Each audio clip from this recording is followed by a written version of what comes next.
Түрк депутаттары парламентте мушташа кетти. Путин менен Мирзиёев Кыргызстанга келет. Монголияда 13 миллиард долларлык көмүр уурдалганы ачыкталды. Чет элдик медиа Кадыровду сындаган блогер киши колдуу болгонун билдирди. Латвия Дош телеканалынын лицензиясын жокко чыгарды. Украина Орусиянын стратегиялык аэродромдоруна сокку урду. Нааразычылык шартында Иран бийлиги Адеп ахлак полициясын жойду. Дүйнөдөгү таасирдүү 100 аялдын арасына Кыргызстандан ким кирди? Ушул жана башка апта ичинде болгон дүйнөдөгү жана Кыргызстандагы кабарларды мен Нурайда Жекшанова айтып берем. Саламатсызбы?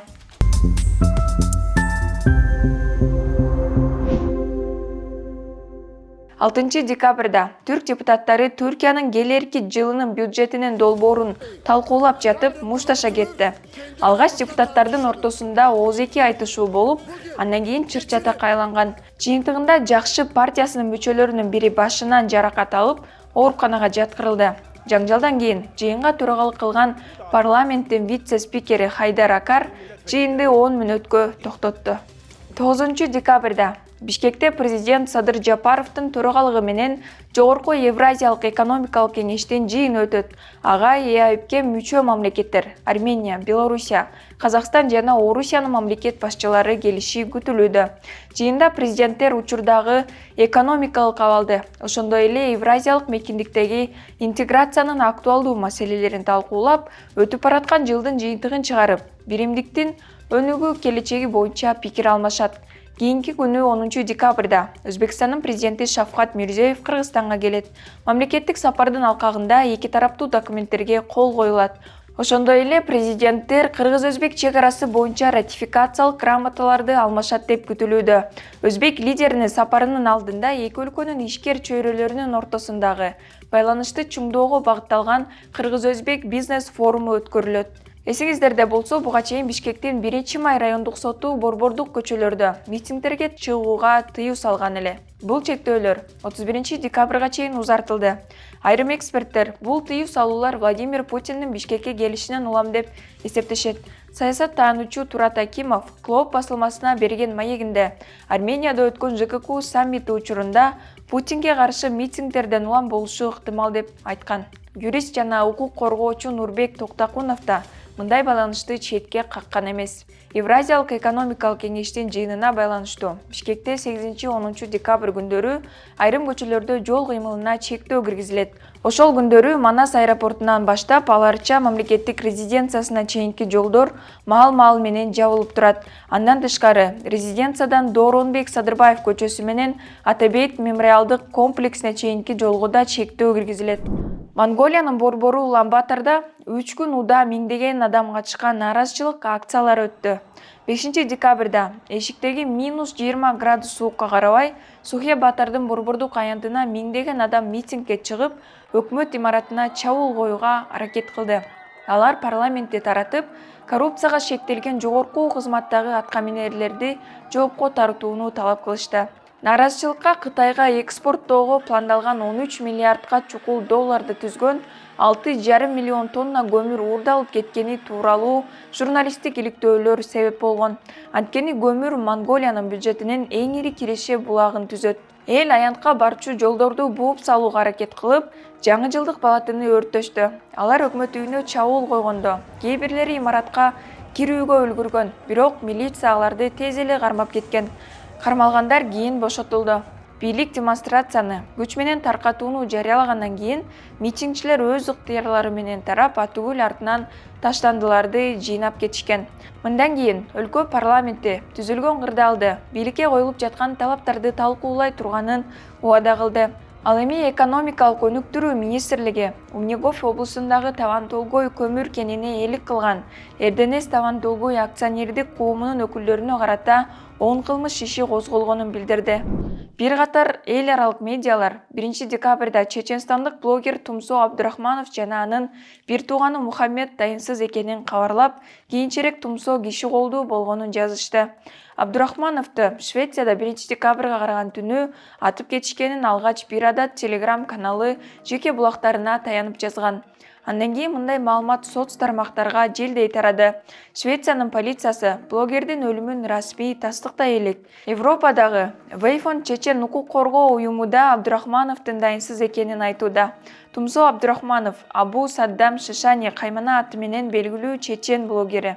Ал Чеченстандын эгемендүүлүгүн жактап, Рамзан Кадыровду жана Чеченстандын аткаминерлерин ачык сындап келген. 34 жаштагы Тумсо 2015-жылы Кадыровдун туугандарынын бири менен жаңжал болгондон кийин Орусиядан чыгып кеткен.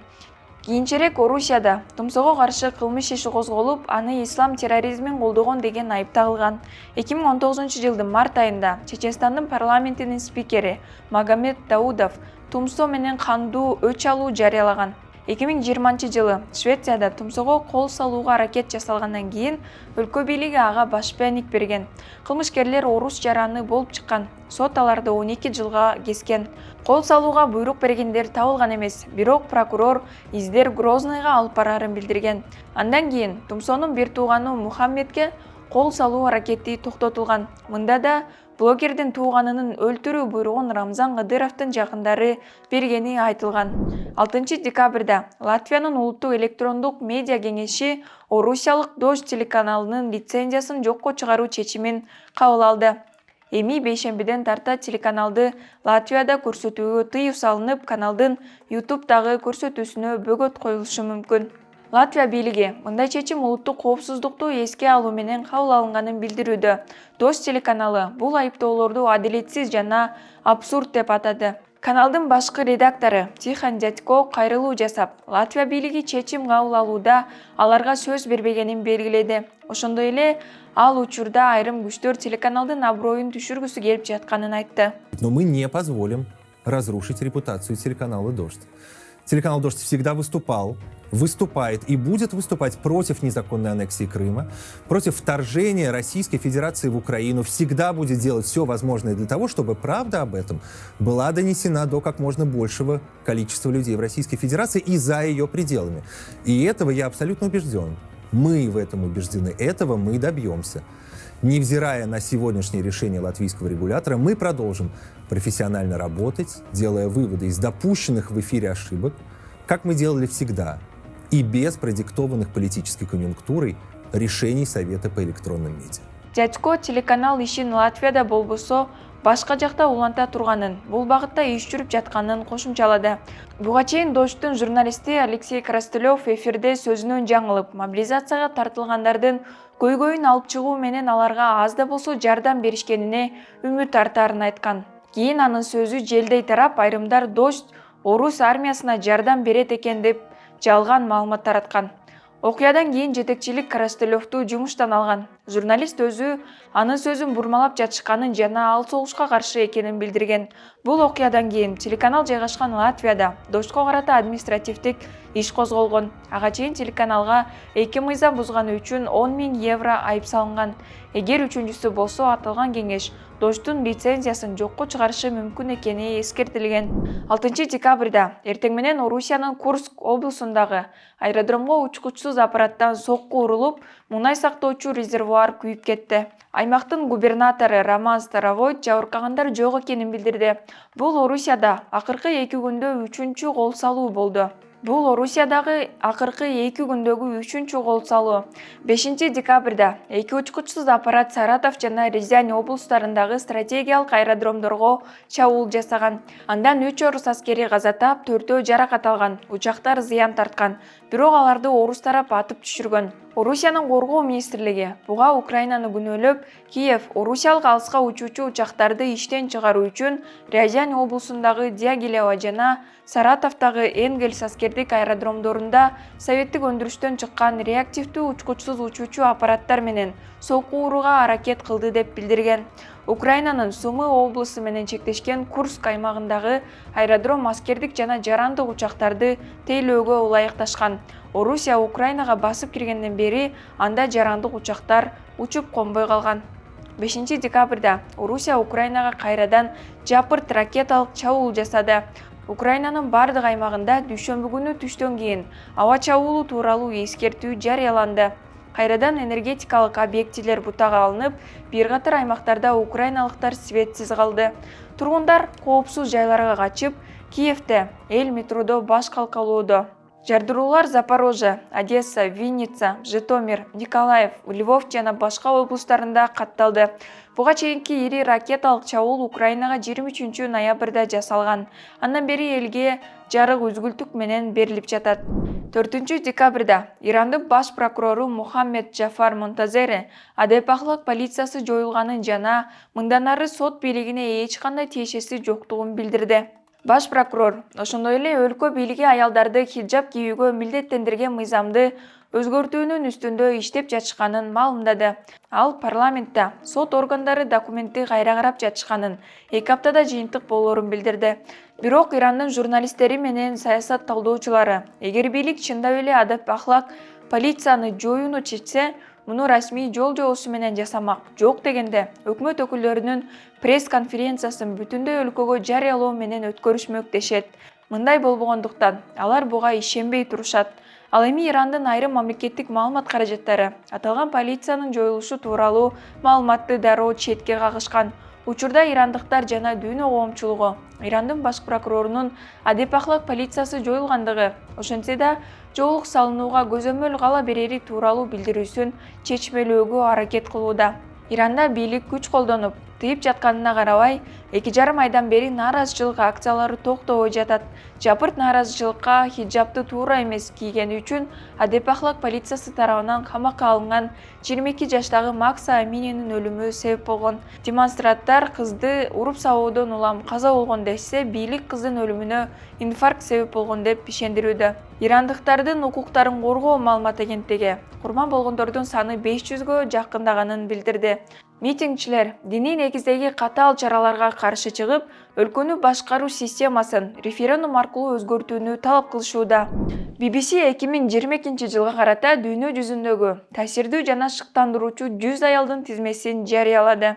Алардын арасында дүйнөгө таанымал ырчы Билли Айлиш, Украинанын биринчи айымы Елена Зеленская, орус сахнасынын ханышасы Алла Пугачева жана башкалар бар.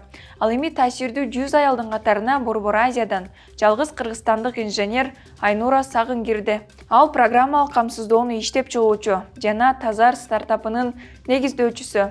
Анын максаты Борбордук Азиядагы айлана чөйрөнүн булганышы боюнча көйгөйлөрдү чечүү.